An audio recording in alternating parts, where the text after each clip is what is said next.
Bienvenidos a un episodio de Coma y Punto. En Coma y Punto, como tú bien sabes, siempre nos estamos renovando, nos encanta innovar y lo que más nos gusta es que estés aquí, que seas parte de esta familia de Coma y Punto. Este episodio, ya te lo dije, nos encanta innovar, es un episodio sumamente diferente. Hoy no va a estar Noé con nosotros, me tendrás aquí un ratito escuchando mi historia. Mi testimonio me lo han pedido varias personas, probablemente durante los episodios conozcas parte de mi historia, parte de la historia de Noé, parte de la historia de todas las mujeres que han sido parte, que han compartido gentilmente su testimonio en Comipunto. Hoy me toca a mí presentarme, abrirme, ser vulnerable con mi historia y bueno, parte de ella también les quiero contar que si todas ya saben, el libro de Cuando las mujeres comen de Noé, que ya está en Amazon, lo pueden comprar en cualquiera de sus plataformas o con ella.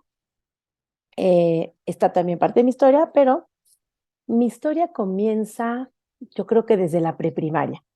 Cuando yo iba en prepri, antes de entrar a primero de primaria, mi mamá cuenta que me fue a buscar al colegio y pues ella creía que su hija era un tamaño promedio.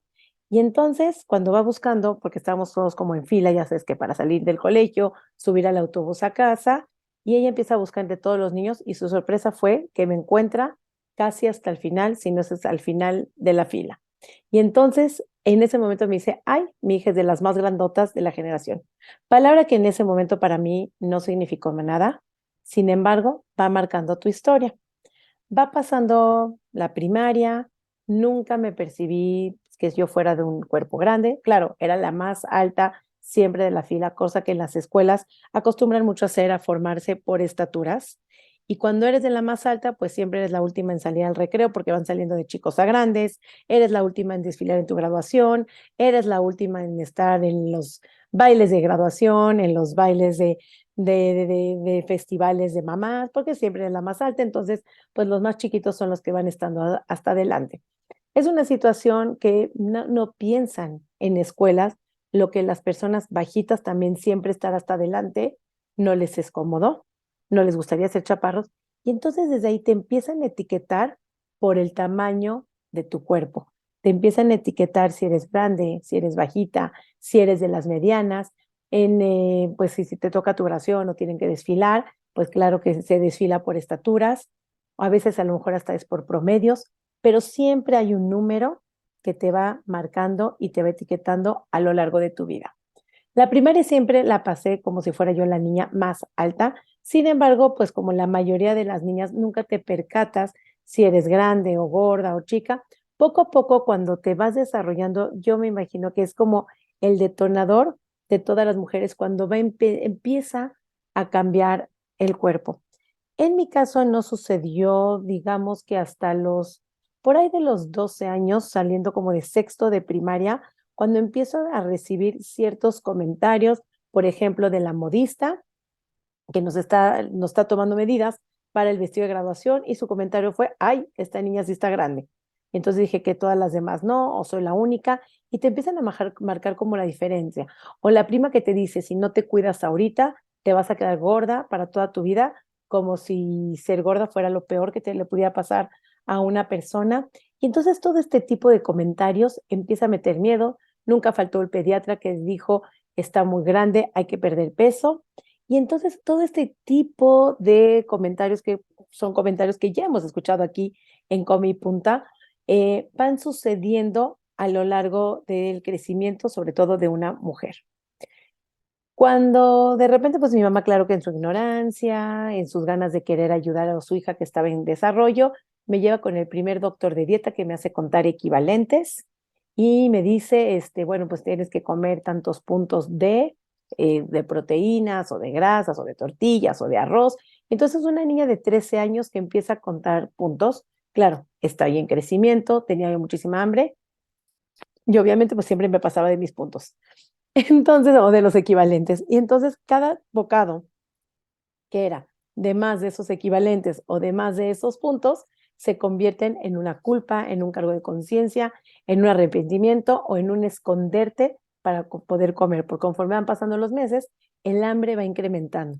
Y entonces empieza uno a volverse súper hábil para poder saciar esa hambre de crecimiento que un adolescente está teniendo. Así es que mamás, les recomiendo que sus hijas están cambiando, están creciendo. No es momento de ponerlas a dietas.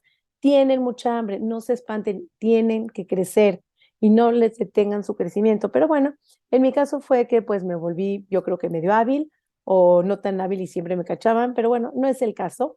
Empiezo como a esconderme a comer, claro, dulces, o chocolates o los alimentos que ya sobrepasaban esos equivalentes y de ahí obviamente empiezas a botar de dieta en dieta, la dieta cetogénica, la de proteínas, la de los carbohidratos, la del libro, la de la revista, bueno, todo un sinfín de dietas que vamos brincando, intentando bajar de peso. En mi caso, la verdad es que nunca fui tan buena haciendo dietas, nunca logré bajar, yo creo que nunca junté ni siquiera los 5 kilos, bajaba 3, subía 4, bajaba 2, subía 6, y así a lo largo de los años conforme vas creciendo. Eh, claro que con los embarazos también hay un cambio de cuerpo, con el casamiento, me caso, tengo una hija, después al incrementar, al tomar hormonas, las hormonas anticonceptivas, el cuerpo vuelve a tener otro cambio y después de mi hija tuve un embarazo gemelar. Todo eso en mi vida ha ido pues incrementando, disminuyendo peso al momento de dar pecho, al momento de dar leche a los niños, todo esto ha ido que mi cuerpo pues vaya cambiando. Y en el momento en que yo no entendía por qué no lograba bajar de peso, obviamente esto antes de casarme, cuando terminó el colegio y estaba yo ya cansada de todas las nutriólogas y dije, no, bueno, tengo que estudiar nutrición para yo por fin encontrar la fórmula mágica de que no exista esa obesidad, y lo pongo entre comillas, que no exista esta obesidad de sufrimiento y encontrar por qué y cómo lograr comer lo suficientemente bien para poder estar delgados. En ese entonces, claramente, no tenía yo ni idea de salud en todas las tallas, de alimentación intuitiva. Se creía genuinamente que el peso era resultado de lo que comes o lo que dejas de comer o lo que quemas, llámese ejercicio. Y decido estudiar nutrición, aunque también me encantaba la educación. Hoy en día poder educar en nutrición es mi mejor pasión, pero en ese entonces elijo estudiar nutrición para ya no tener que ir con una nutrióloga más en mi vida, que nadie me contara lo que yo tenía que comer y yo poder tomar mis propias decisiones, pero siempre estaba detrás encontrar la fórmula mágica de cómo lograr bajar de peso y sin embargo ayudar a las demás personas a bajar de peso. Tomo la carrera como una nutri normal, creyendo que lo peor que puede pasar era el sobrepeso, la obesidad, una lucha contra la desnutrición en ese entonces también. Y me empiezo a dar cuenta cómo a lo largo de la carrera, para mi quinto semestre, por un decir, nunca se había oído la palabra colesterol. Y de repente por ahí del quinto, sexto semestre empieza como un boom del colesterol y empiezan a culpar al huevo del colesterol, del famoso colesterol, que es el malo y que hay que erradicar todo el colesterol. Entonces hay que quitar los huevos. Y posteriormente, el siguiente congreso, salen la solución al problema, los huevos omega. Y me doy cuenta también que empieza una publicidad, una campaña fuertísima sobre el aceite y las grasas, pero atrás de esta campaña llega la solución a este problema, que es el aceite en aerosol, digamos el PAM, oleico o lo que sea. Y me empiezo a dar cuenta cómo la industria de alimentos empieza a mandar mensajes de problemas, pero atrás del problema viene la solución. Y entonces todos este tipo de mensajes me empiezan a hacer ruido. Me doy cuenta en mi propia práctica profesional cómo pacientes llegaban con X peso, hacían dieta, bajaban 5, 10 kilos, 3 kilos, no importa el número, y después regresaban tiempo después, no con algunos con el peso inicial, pero generalmente era con un peso mayor, sintiéndose completamente culpables, diciéndome que no siguieron bien la dieta, que no pudieron cambiar hábitos, que ellos son los culpables. Y todo esto me empieza a mí a generar muchísimo ruido también en mi persona, pensando, ¿qué es? Si sé perfectamente que hay que comer frutas y verduras. Mi alimentación obviamente también era lo que le llamamos entre comillas sumamente sana, comía frutas, como verduras. A mí me gusta comer de todo, como frutas, como verduras, como carne, carbohidratos, o sea, de todo. Y no había encontrado todavía la fórmula mágica para lograr bajar de peso.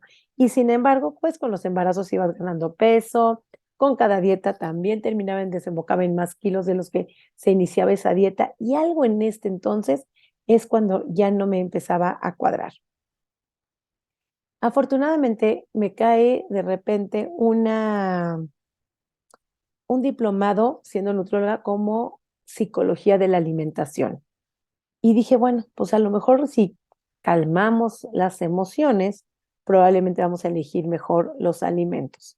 Y en este diplomado de psicología de la alimentación, el último módulo se habla mucho de la meditación, del mindfulness, y me gustó. Y dije, bueno, a lo mejor a través de la meditación podemos hacerle un chip a la mente y podríamos lograr que los pacientes dejen de tener hambre. Entrando en lo que es el mindfulness, me doy cuenta que existe mindful eating. Dije, bueno, no. Entonces tenemos que hacer atención plena al comer para lograr bajar de peso. Todavía en este entonces yo sentía que tenía que encontrar la fórmula mágica, pero ojo, ya estoy hablando desde que yo salí de la carrera, unos 15, 20 años ya de ejercer más o menos, y yo todavía seguía buscando por qué no lograba encontrar la fórmula para perder el peso. Obviamente en el camino hubieron retos de gimnasios, hubieron retos de dietas, grupos de apoyo, de licuados, todo lo que intentaba yo y metía toda mi consulta, todo tipo de medicamentos para poder, nunca di medicamentos, pero sí a lo mejor suplementos de licuados para poder lograr que ningún paciente cayera en esa obesidad, que era lo que podría hacer a las personas ser felices, porque realmente creíamos, y todavía la cultura de dietas nos hace creer que cuando tú seas delgado vas a poder ser feliz, encontrar el amor, caber en toda la ropa y estar en paz. Cuando yo a lo largo de mi vida tuve solamente dos pérdidas de peso, digamos, importantes que se me marcaron. La primera fue después de tener a los gemelos. Un año después, el cansancio de criar estos niños y el rush que yo tenía de cuidarlos, alimentarlos a los dos, llevarlos a sus clasecitas y todo esto, me adelgacé muchísimo. Sin embargo, ni siquiera fue por una dieta. Estaba yo con un cansancio crónico cuidando los gemelos. Y después de esto, cuando dejé de dar de comer, cuando ya se fueron a la escuela, mi cuerpo regresó a un peso normal. Y la segunda bajada de peso que tuve fue cuando elijo hacer un triatlón, porque es algo que yo me gustaba muchísimo nadar, me gusta mucho correr, me encanta andar en bicicleta y dije, ¿por qué no juntar los tres? Me entreno para este triatlón y bueno, el entrenamiento, como bien se pueden imaginar, pues sí fue desgastante completamente, muy satisfactorio haber hecho ese triatlón. No se hizo, la parte buena de ese triatlón que no fue precisamente para perder peso, sino que fue para como un reto personal, lo cual para mí fue completamente válido. Eso sí me confieso, no lo volvería a hacer porque terminando el tratón, me dolía meses después, me dolían las rodillas, me dolían los hombros, las articulaciones se me atrofiaron, entonces me tomó un tiempito de fisioterapia poder regresar a mi cuerpo normal.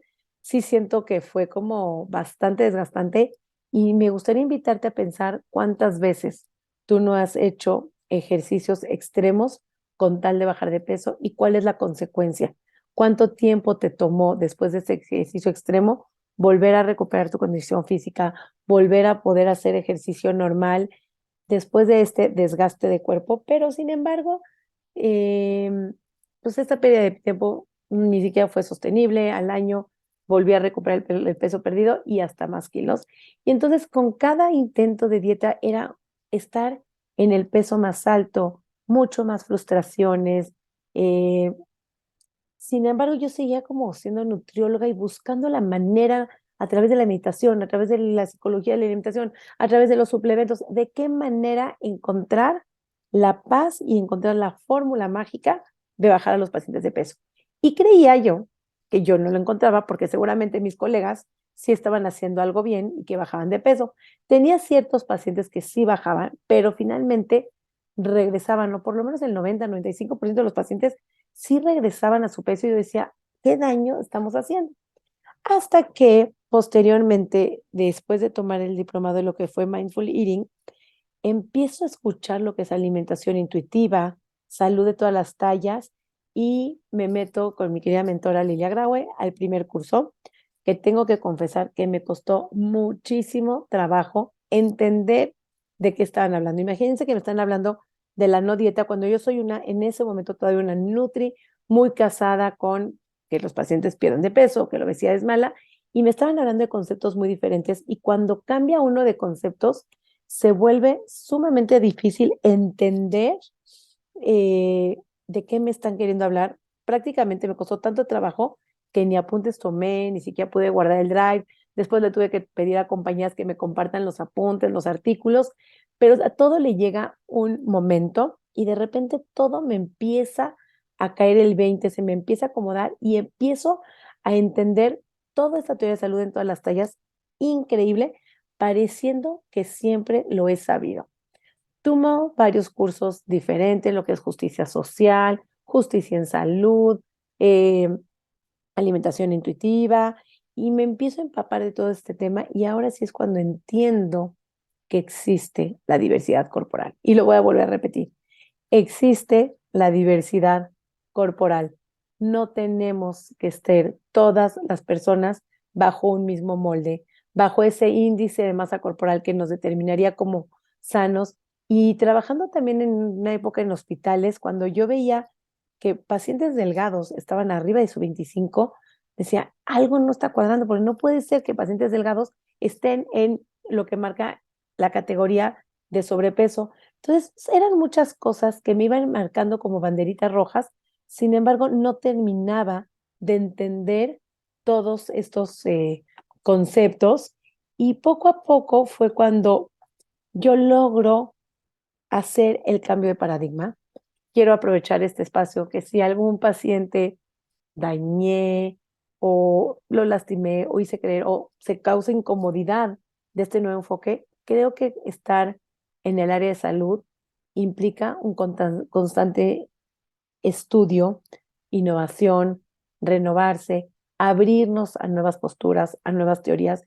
Y estoy feliz que exista esto que se llama diversidad corporal, donde no todas las personas tenemos que estar en un mismo peso, en un mismo índice de masa corporal, y no todas las personas con ese índice de masa corporal, lo que le llaman, y lo vuelvo a poner entre comillas, alto con el sobrepeso o obesidad, entre comillas, quiere decir que están enfermas o que van a tener una mayor predisposición a enfermarse. Eso no es real. Hoy en día lo entiendo, me causa como muchísima paz entender y entonces seguramente te estarás preguntando cómo llegó esta reconciliación con el cuerpo, con la comida. Este evento sucedió, siempre hay un algo que te hace como embonar las cosas. Y esto sucedió cuando los gemelos cumplieron, me parece como llegaron era su graduación de sexto de primaria y me mandan a comparar dos pantalones blancos de niños, hombres, lo cual de veras que fue complicado encontrar dos pantalones en tiendas de niños blanco y se me ocurre, encontré uno, logré encontrar uno, pero me faltaba el segundo, para la graduación del segundo. Y entonces se me ocurre irme a una tienda de mujeres y compré, no la talla más chiquita, la segunda o tercera talla, y me doy cuenta que es el tamaño de un niño de 12 años. Y ahí fue cuando me caí todo el 20 de todo lo que estudié. Dije, ¿cómo pretendemos que mujeres adultas tengamos el cuerpo de niñas de 12 años? Y ahí fue cuando dije, se acabó intentar achicar el cuerpo, seguirlo lastimando. Creo que es momento de entender que habrá mujeres que sí tengan el cuerpo de niñas pequeñas, pero habrá otras mujeres que tengan cuerpos mucho más grandes y por más dietas que hagan, por más intentos que se hagan, finalmente la que es grande va a ser grande, la que es pequeña va a ser pequeña. Y si tú lograste bajar de peso y estar delgada, pues ese es el peso que te corresponde en este momento, esperando y asumiendo que no es a raíz de un trastorno de la conducta alimentaria, alguna ortorexia, alguna anorexia. En mi caso, yo jamás pude y ni tuve ningún trastorno de la conducta alimentaria. Creo que lo más desordenado que llegué a hacer es comer escondidas, pero entiendo que era el hambre crónica, que eso cuando salí de casa de mis papás paró, nunca más me tuve que esconder, tuve siempre un esposo que me apoyó, que nunca en casa nos atoramos con el cuerpo, con la comida, tenernos que esconder para comer una pizza, un pedazo de pastel, jamás sucedió eso y eso me dio también muchísima libertad en cuanto a la relación con la comida. Nunca tuve, digamos, ni una anorexia, ni que vomitar. Afortunadamente, creo que la relación, finalmente, aunque mi mamá intentaba ayudarme, y lo pongo entre comillas, y llevándome con nutriólogos para, pues, que baje de peso, para que sea delgada, para que no vaya a ser que Sari no se vaya a casar en ese cuerpo grande. Entiendo desde qué lugar se hizo, pero en casa jamás me hicieron comida aparte, jamás me quitaron un pastel, jamás hubo una incomodidad. Entonces creo que eso ayudó a que no haya un desorden en la conducta alimentaria de mi parte, fuera de, pues, como lo mencioné, tenerme que esconder para comer, pero era como una supervivencia de un hambre crónica de niña de 13 años. Y finalmente, el día que yo entiendo que a veces las publicidades, las marcas, redes sociales, te lleva a un lugar de falta de justicia, es cuando logro reconectar todos estos conceptos y amigarme con mi cuerpo, con mi peso, con la comida. Y probablemente no fue mi peso más bajo, no sé si fue mi peso más alto, pero el peso deja de ser un peso en mi vida y logro entender todos esos conceptos. Fue cuando también conocemos a Noé, empezamos el proyecto de los cursos de alimentación intuitiva y luego tenemos este bendito y hermoso podcast que es un proyecto que bien lo sabes, ya nos has escuchado, que disfrutamos muchísimo hacerlo en equipo juntas. Y hoy en día, si me preguntas, ya nunca jamás tienes el deseo de ser delgada. Creo que el deseo de ser delgada, y como le digo siempre a mis pacientes, va a existir y va a existir siempre mientras sigamos existiendo, cohabitando en una sociedad gordofóbica donde se privilegia la delgadez, donde en bastantísimas tiendas no hay ropa de todas las tallas, en donde hay miradas, hay comentarios, no hay una aceptación, cuando hay elogios, cuando uno baja de peso, mientras sigamos existiendo en esta sociedad, creo que el deseo va a existir. Sin embargo, el deseo ya disminuye en intensidad, disminuye en frecuencia. Ese deseo ya no es un deseo paralizante, ya no es ese deseo que hasta que sea delgada podré nadar en una alberca con mis hijos o hasta que sea delgada me podré poner ese vestido. Creo que amigarte con el cuerpo hoy en día es entender qué tiendas de ropa son para ti, qué tipo de ropa te hace sentir cómoda y te hace sentirte verte bien contigo misma, no estarte, dejar de compararte con otros cuerpos, dejar de ver redes sociales de cuerpos que no te representan y tener esa paz, poder comer en libertad, no tenerte que esconder, obviamente, para comer, no sentir culpas por cada bocado, entender que no te debe dar más valor o mejor persona si comes una lechuga o si comes algo con chocolate o pasteles o pizzas, a diferencia de una manzana, cuando todo tiene una misma connotación de alimento, que si se te antoja una manzana, eres capaz de comer una manzana o una ensalada, y si te antoja una leche con chocolate caliente, también tendrás la capacidad de comerte esa leche con chocolate caliente que en ese momento lo necesitas, sin necesidad de tenerte que justificar, pedir perdón, recompensar después haciendo ejercicio. Para mí el ejercicio, ese siempre fue como placentero. La verdad que el ejercicio siempre ha sido gozoso en mi vida. Nunca he hecho ejercicios que me hagan sufrir, que no me guste. Siempre fue muy respetuosa y puede, aunque a lo mejor voy a poner un ejemplo, que si la yoga es súper in y está ahorita de moda, si no te gusta la yoga, está bien que no te guste la yoga. Si te gusta jugar voleibol, aunque a muchos no les guste el voleibol, también está bien jugar voleibol, nadar. Hoy en día mis ejercicios favoritos, disfruto muchísimo de nadar. Nunca paralicé el miedo de tener un traje de baño, meterme en una alberca. Siempre lo hice con mis hijos. Amo nadar, amo, disfruto muchísimo andar en bicicleta. me gusta muchísimo salir a caminar a la calle y me encanta, de hecho hasta eso nunca les he dicho, pero me certifiqué en alguna época de mi vida como instructora de spinning, lo cual di clases de spinning por varios años, disfrutaba muchísimo. Hoy en día ya no lo hago porque no seguí con los cursos, me dediqué a otras áreas en mi vida, pero también las clases de spinning creo que son mi fascinación. No me gusta para nada las planchas, odio los jumping jacks, odio las clases de brinco y no me gusta, la verdad, en realidad, la yoga hasta el momento. El pilates empecé a agarrarle disfrute, también me gusta, pero lo más padre es que me gusta innovar, me gusta probar, siempre me he aventurado y me he atrevido a probar cosas diferentes, aunque no me gusten, cuando pruebo puedo decir me gusta o no me gusta. Y trato hoy en día de no estigmatizar los cuerpos, de no juzgar una consulta por el tamaño del cuerpo. ¿Qué me dedico yo ahora? Entonces me dirás, ¿y qué hace una nutrióloga si ya no da dieta? Una nutrióloga que no está centrada en su enfoque en el peso, hace todo lo demás sin el peso. Acompañamos a personas, en mi caso estoy especializada en diabetes no centrada en el peso, entonces acompaño a personas a elegir sus alimentos sin culpa, sin miedo, con conciencia para mantener sus niveles de glucosa adecuados.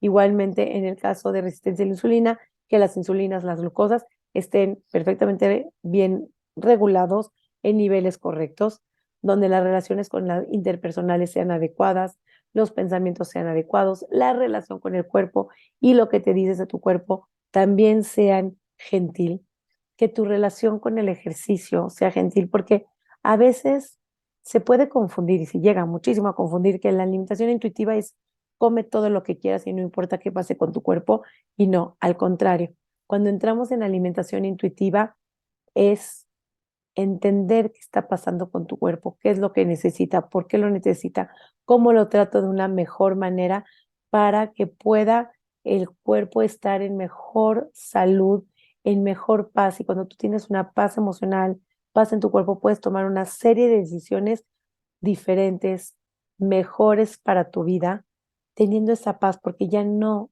el 90% de tus pensamientos ya no van a ser qué comí, por qué me lo comí, para qué me lo comí. Hoy en día tengo esa paz, ya la comida ya no es un tema, el único tema es hacer los menús para que mi familia siempre haya comida juntos, comer en familia, pero les voy a dar un tip, ¿qué es lo que hago? Tengo mi cuaderno de menús que mandé a hacer con lista de súper, mis menús de lunes, martes, miércoles, jueves. Todas las semanas me siento todos los domingos, planeo mis menús para toda la semana, planeo mi lista del súper para que no me falte nada y eso es lo único de tiempo que me ocupa en los menús. Cocino lo más antes que pueda todos los domingos para tener la mayor cantidad de los platillos listos o por lo menos hasta el miércoles y luego hago una vuelta nueva lo que es jueves, viernes, sábado y domingo. A veces también nos gusta salir a comer en la calle, nos encanta. Y en mi casa, sí soy una casa de una nutrióloga, pero cuando se cierra la puerta de la nutrición, en mi casa para mis hijos siempre ha habido de todo en mi despensa. Nunca se satanizaron ni cereales, ni papas, ni chocolates, ni golosinas, ni galletas. Mis hijos crecieron en una casa donde había de todo, donde no tenían que ir a casa del vecino por unos dulces, nunca se satanizó el azúcar, nunca se satanizó las grasas, se cocina con grasa cuando tengamos que usar aceite y se hornea cuando se tiene que hornear, cuando la receta sea para hornear y siempre hay esa paz hoy en día y mis hijos crecieron con esa paz. Eh, Ahora que los tengo con el reto de la adolescencia, donde los amigos ya empiezan a que estar fitness, marcados, a tomar suplementos, siempre nos cuestionamos por qué.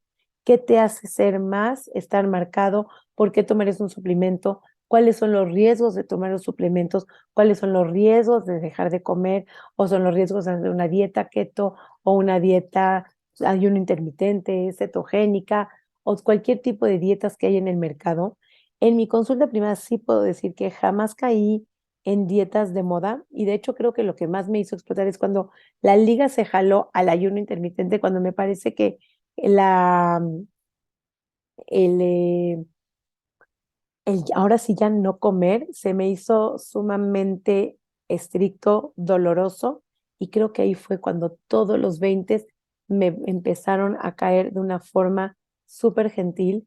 Y hoy en día, bueno, me declaro una nutrióloga no centrada en el peso, donde ayuda a las personas a relacionarse con su cuerpo, con la comida. Tengo la cuenta de Nutris de todas las tallas, donde ayudo mucho a los profesionales de la salud que les da pena ejercer la nutrición por el tamaño del cuerpo, porque parecería que para ser nutrióloga tienes que tener un cuerpo delgado porque sabes cómo comer y sabes qué ejercicio hacer.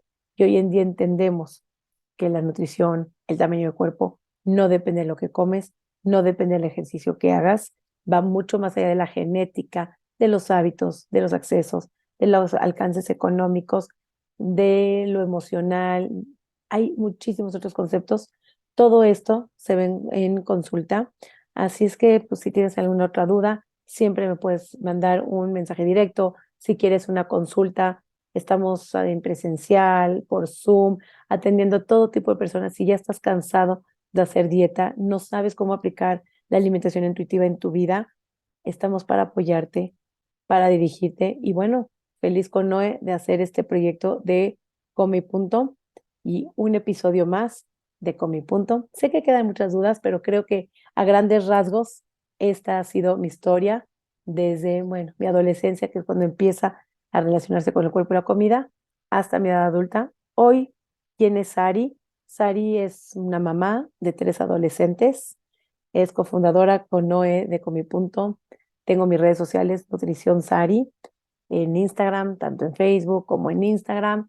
Y tengo Nutris de todas las tallas, donde constantemente estamos dando cursos para empoderar a profesionales de salud, a conocer el enfoque no centrado en el peso, a poder ejercer, a poder dar más. Y lo que más me encanta es ayudarte a ti que estás escuchándome el día de hoy para poder ser una más, una mujer libre de dietas, una mujer donde sana su relación con su cuerpo y la comida.